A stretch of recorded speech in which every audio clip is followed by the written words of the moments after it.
Developing news tonight as we start off the evening, as a Raleigh County businessman is suing the city of Beckley over its controversial decision to move to a city manager style of government.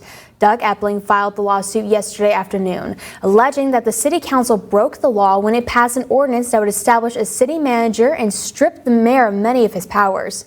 According to the complaint, which WOAY obtained just this afternoon, Epling is asking the court to rule the ordinance unlawful, strike it, and force the city to put the issue on the ballot in a municipal election. The lawsuit's argument hinges on the Beckley City Charter.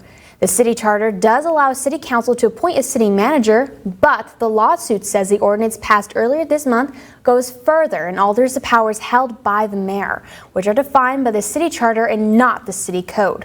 According to the West Virginia State Code, any amendment to a city charter must be decided via a municipal election, which is what the lawsuit is seeking.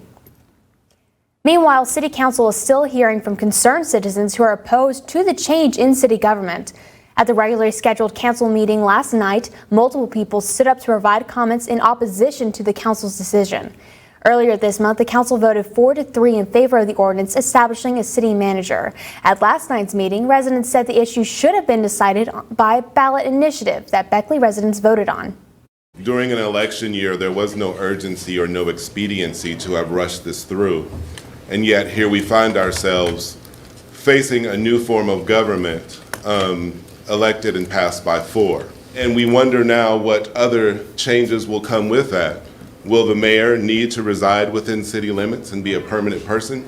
Someone who represents my community should reside in my city.